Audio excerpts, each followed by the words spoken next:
This is for the bitch in the back who told me last week that I was her favorite slam poet, and she doesn't care how many times she has heard 12 bricks that it's just as badass as the first time she heard it. Bitch, haven't you ever had cotton candy on a rainy day or lived a night without armor? 2.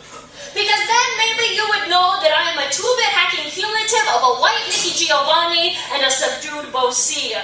I am the makeup of poets past, a YouTube amalgam stuck between Black Panther radical turned intellectual survivalist, Asian raged evolution to ASEAN anchorman. Both so in tune with racial identity they become fairyhood reality. I have stolen their angst and I have made it my own.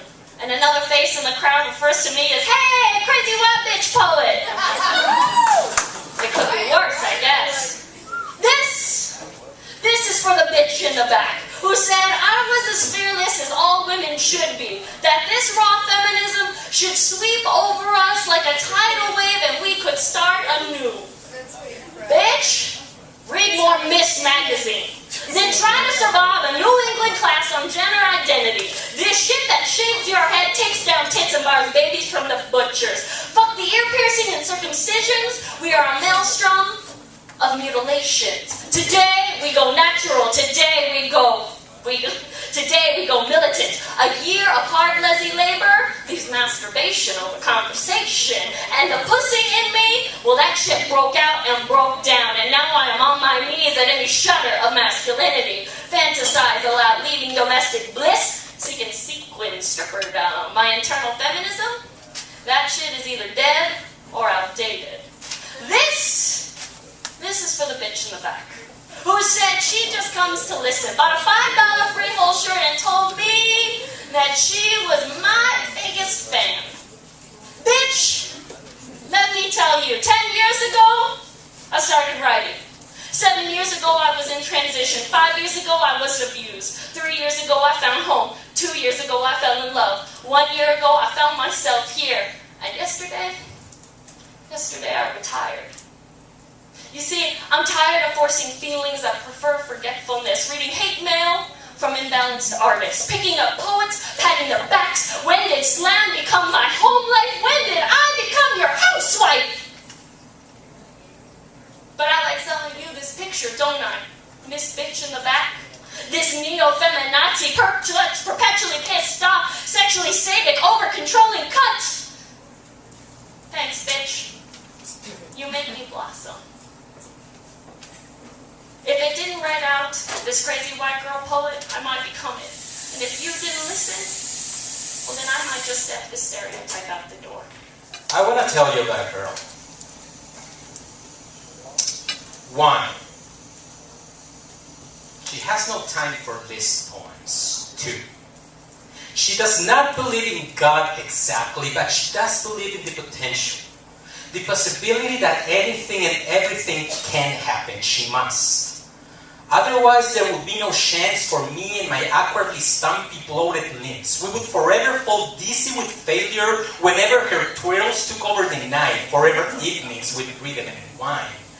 3. Of course there is no God.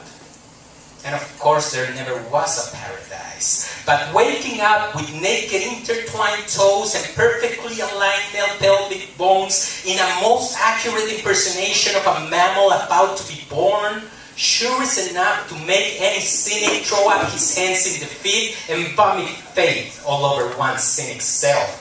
4.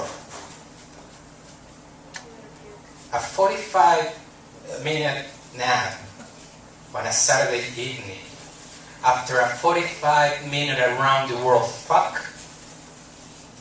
It's all I ate for in an afterlife. 5. She feeds me undomesticated stares whenever this nimble tongue manages to hog-tie my every which way common sense about common decency. And so I swallow them. And so they slide down my throat. And so they roll up my stomach with sharp interlocking metal teeth until finally a whisper of an apology crawls out.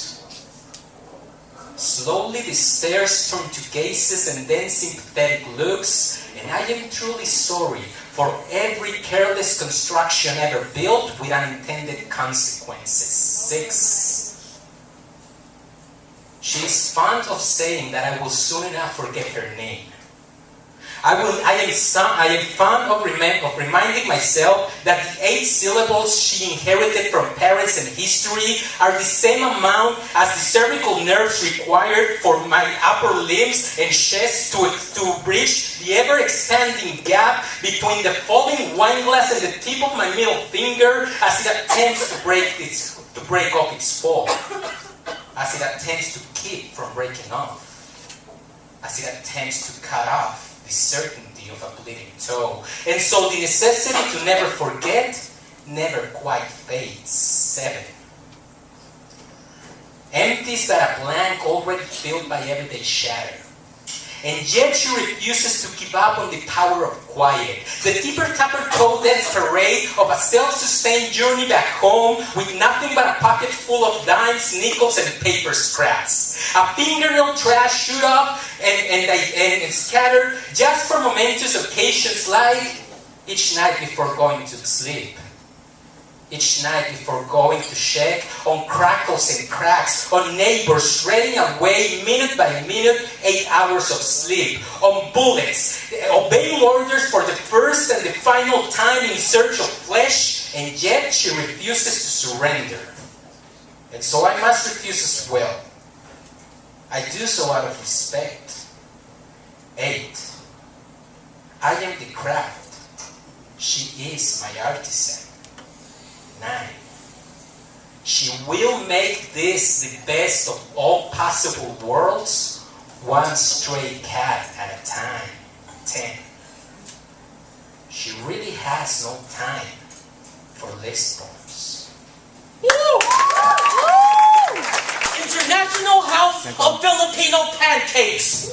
Noise detected, sound unexpected, commencing to eavesdrop mode while hearing God's holy words from New Testament to Old. Entering my mom's bedroom to infiltrate her territory while she was praying the Holy Rosary. A tear coming out of her eye, causing my immune system to fall apart as if I was going to die. Reflection of a bad omen, I could see it in her eyes. 9/11 had happened. To see it live on TV was something I could have never imagined. The plane hitting the Twin Tower twice, causing it to collapse in the ground with a loud controversial sound. Killing about 3,000 people, a number that I consider unreasonable, but it had happened. Police officers dead, firefighters dead, but they died knowing that they was doing the right thing, saving lives, doing their job as a citizen of the United States of America. Unlike someone I know, his name is GWB, finishing his reading Rainbow Fantasy when he was just told about the 9/11 emergency. A state emergency that needed to be handled right away, no questions asked. Bad judgment by the ex-president is something we shouldn't trust to last until the end of time. That's my favorite song by Tupac that always rhyme, going back in time to rewind my T-bow, ending all this war crime. I want to do the exorcist, possess all them crazy terrorists, giving them psychiatrists to prevent the hijacking of a plane when it changes lane towards New York City, the Big Apple, where Regis filming ain't my uncle. But the fact of the matter is I'm just a 14-year-old boy who is reminiscing about your tragedy. So waking up early that 9/11 morning made me realize that all I want to do was write this poem, get on the stage, borrow Nas's one mic to release my anger, the cause and effect of my emotion, reaching my final destination to exercise my freedom of speech, from which I will say in an old-fashioned, unconstitutional manner, uncensored way, blank, blank, blank. But it ain't even worth it.